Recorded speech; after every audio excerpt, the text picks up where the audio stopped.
Now, we can use this exact same idea using determinants to find curvature, but we can use it for plane curves also. We don't have to use it for just space curves. I know typically curvature is not discussed too much in typical algebra or pre-calculus class, if it's discussed at all. So let's go ahead and use a plane curve, f of x equals x cubed, and think about the curvature at the points 0, 0 and at the points 1, 1. Okay, the first thing I need to do, if I'm going to use a determinant, is I need to write this thing in terms of a vector. So, so we need to parameterize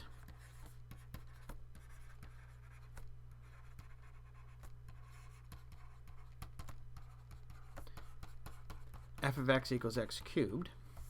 And what I do, I'm going to say, hey, this is a vector r.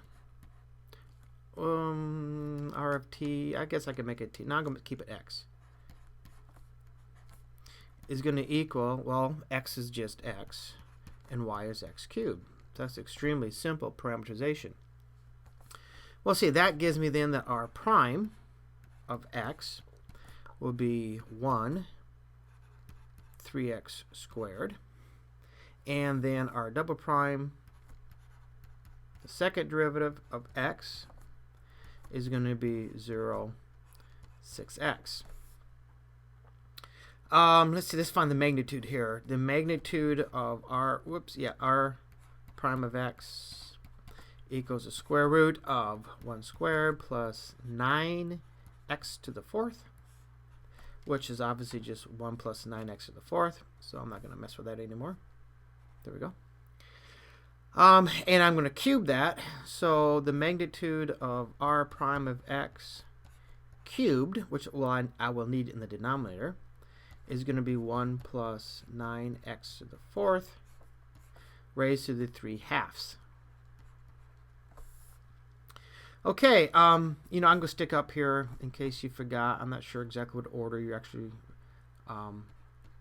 looking at these videos. So kappa of t, using a determinant, is going to be the magnitude of r prime of, well, we've been using t, I'm sorry. We switched to x here because we're in the plane curve. So r prime of x cross r double prime of x divided by the magnitude of r prime of x, this quantity cubed, which is why I cubed this, to get this. Okay, so I need to find r prime cross r double prime, which is simply going to be the determinant. Let's see, where's r prime? 1, 3x squared, 0, 6x, which is simply 6x. Okay, so I need the magnitude of this guy, which is simply 6x. If you want to actually work it out, it would be the square root of 6x squared. See, that's kind of silly because that is just 6x. There's nothing to combine there, so like why bother doing all that? So that means that our curvature, kappa, as a function, I have a tough time with my kappas. Kappa, as a function of x, is going to be equal to 6x divided by 1 plus 9x to the fourth, all raised to the 3/2. Now, if we look at this, let's just draw a quick picture of this function to begin with, the plane curve. F of x equals x cubed. It looks like this. Now, for x equals 0, what's going on here? I have a curvature of 0. What the heck does that mean? How can I have a curvature of 0? Well, if you remember right, x cubed, when we looked at that back in Calc 1, there's an inflection point here. Actually, that would have been, yeah, Calc 1, Calc 2, wherever.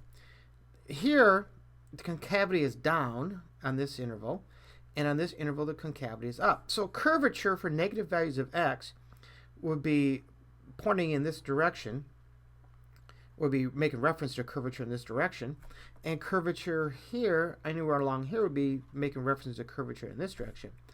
But at the inflection point, there really is no curvature. We're going from concave down to concave up. So curvature really is 0, which is exactly what the curvature function is telling you. Because when x equals 0, I get 0 over 1. So it's not undefined. It really is 0.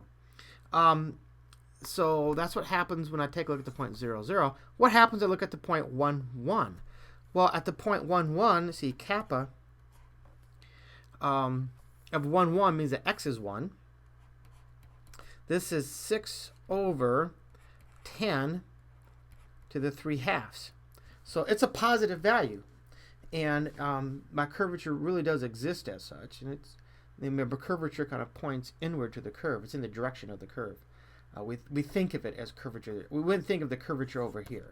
We're thinking of the curvature in this region here. So this function actually makes sense in terms of this graph. And the cool thing happens here is that when the curvature really was 0, that was an inflection point.